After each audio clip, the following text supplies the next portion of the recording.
We're going to look at ratios, proportions, and similarities in lesson 41. And first I want to describe what the word similar means when we're referring to geometry. Well, similar, it means same shape, different size. For example, we have triangle MNO and PQR. Well, these shapes can, notice all their angles are congruent. So by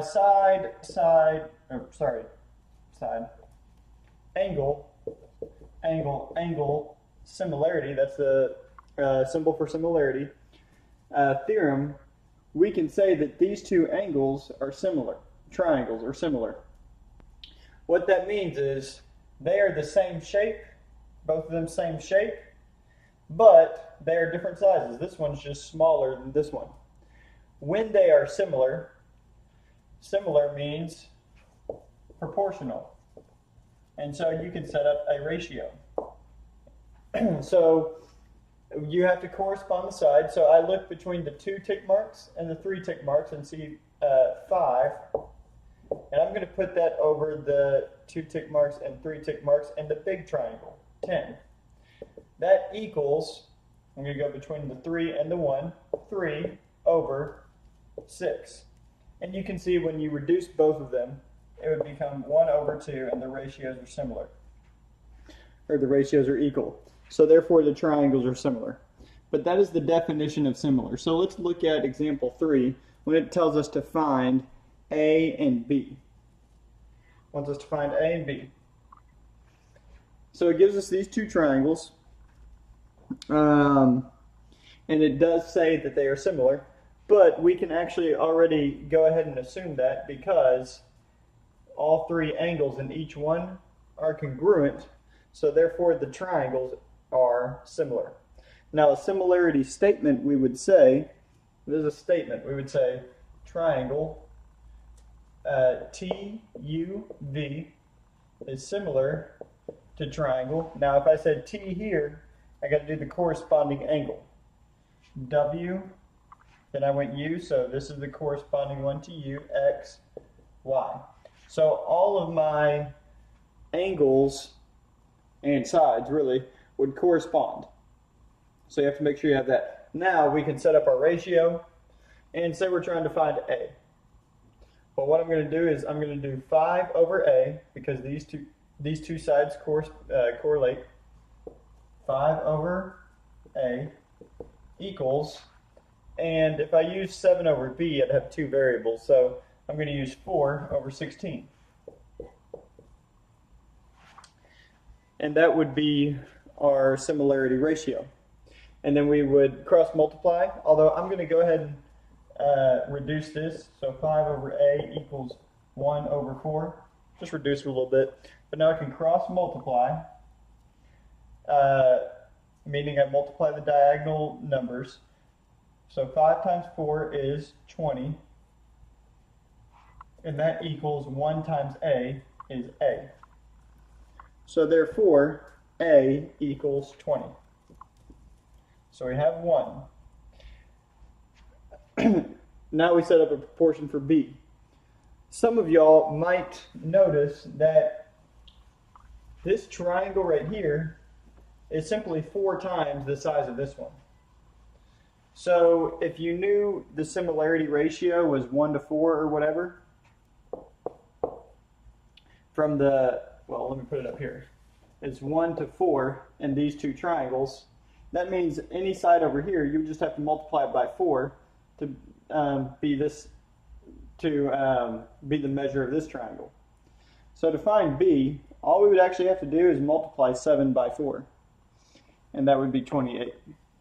But I am going to go ahead and set up the ratio just so we can see it. 7 over B equals 4 over 16. We reduce that to 1 over 4 again. Then we cross multiply. 28 equals B, and so there's your answer. But that's how you do similar triangles. Now, similarity does not just mean triangles. It can mean any polygon. So in this one we have a quadrilateral, 2 quadrilaterals. But in this statement, it says quadrilateral STUV is similar to quadrilateral WXYZ. And it wants us to find angle T and Z, and it wants us to find YZ. Here's how I would solve for this. The first thing I would do is I would get these quadrilaterals shifted or rotated to where they it's easier to see.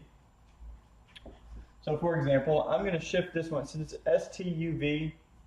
Let's see. I'm just going to shift it slightly this way. I'm going to make it look like this. I'm going to bring the T here, S, UV. This is 4, this is 6, 125 degrees. Okay, so I just shifted this one.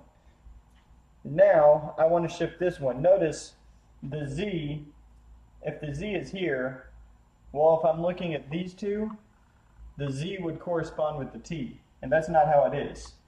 The T actually corresponds with the X.